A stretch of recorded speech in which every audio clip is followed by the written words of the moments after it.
Amen. Amen. From the church in Palawan. Amen. First time namin dito sa pero sila Brother Ronnie dito sila. Pero halos lahat kami mga first timer dito sa Hong Kong. So kasama namin mga kapatid. Halos lahat dito yung mga kasama namin mga nagsiserve. Brother Ronnie, Sister Janet, nagsiserve din sila sa Amen. Praise the Lord. At the same time, nag-coordinate din sa gawain sa mga young people. Kasama ko yung wife ko, yung anak ko. Yung wife ni Brother Romel, hindi nakasama kasi nung pagbiyahe namin ng Sabado, namatay yung kapatid niya. Kapatid pala niyo. So, Ang bigo. yung feeling ko nung pumunta ako dito, na-revive ako, na-recover yung pag-ibig ko sa Panginoon. Amen. Kasi, yung church life dito sa Hong Kong at saka sa Macau, nakita ko na talagang meron talagang healthy church life yung mga kapatid. Amen. At saka dito, no? Na-enjoy ko rin yung shepherding ng Panginoon. Talagang lahat tayo kailangan natin ng shepherding. Kanina napakayaman ng mensahe. Kahit ulit-ulitin siguro, talagang yung supply talagang nag-uumapaw. Talagang napanariwa muli ako sa salita ng Panginoon. Kahit dito sa video training natin, napakayaman talaga ng speaking from the ministry. That's why sabi ni Brother Lenoro, don't live the church life. Don't live this ministry. Amen. Kahit anong mangyari, kaya sa Palawan, talagang in-encourage namin yung mga kapatid na we need to be absolute in following the speaking of the ministry. Every time merong speaking from the ministry, talagang binibigyan namin ng panahon. Lalo na ngayong darating na Etero sa Poland, yung alam namin sa Poland, yung speaking doon, i-speak din ito ngayong October sa Malabon. Kaya kami sa Palawan, this coming October, may around 46 seats, baka mabot kami ng 50 seats from Palawan mag-join ng Fellowship among the Churches. Amen.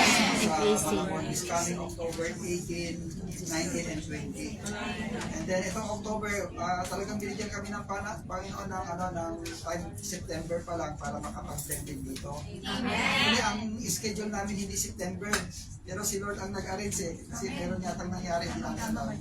Kaya napunta kami sa September, kaya hindi namin alam na may ganitong video pala, no?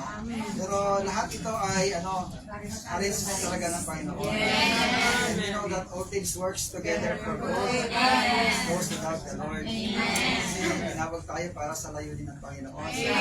Kaya itong pagpunta namin dito talagang blessing para sa amin na makasalamuha yung mga kapatid. Masaya kami kasi habang tumatayo yung mga kapatid para kaming nakipag-blend sa buong Pilipinas. North, Luzon, Visayas, and kaya masayang-masaya kami. I-share namin ito pag-uwi namin sa mga kapatid. Sa Palawan talagang bagamat na mga nagsiserve din kami, meron tayong sa Palawan 24 localities. Then out of 24 localities, meron tayong 14 churches. Amen. So karamihan ng mga churches nasa mainland. Sa island ngayon yung pinag-pray namin na ipopropagate. Kasi karamihan sa mga locality na hindi pa nag-propagate, nasa mga isla na mga kapatid. So ipag-pray nyo rin doon sa Palawan yung gawain ng Panginoon. And then ngayong October 3 and 4, merong gospel preaching sa locality ng Taytay. Amen. So, siguro magta-travel kami doon kasama ng ilang mga kapatid para magko-coordinate. Malaking barangay yun kasi nag-medical mission yung mga group doon. So, ipapalo up namin yun para sa gospel. Yung barangay na yan, nasa hindi bababa sa mga 5,000 yung mga dami din. And then, after that, meron pang atinan kami na October 17, 16 and 17 co-workers training, kabila kasama yung mga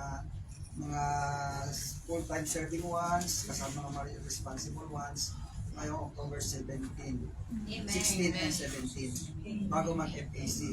And then, after that, meron pa rin churching. Pagkatapos pa rin ng FAC, ka-cluster meeting na naman ulit tayo doon sa Rojas.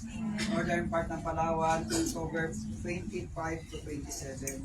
So, yung message from, Aitero, yun din ang i-speak namin sa Rojas Guro, kasama ng mga kapatid doon. Kasi hindi lahat ng mga kapatid makakapag-join ng fellowship among the churches. Amen. Salamat sa Panginoon na na tayo ay nasa isang katawan. Yes.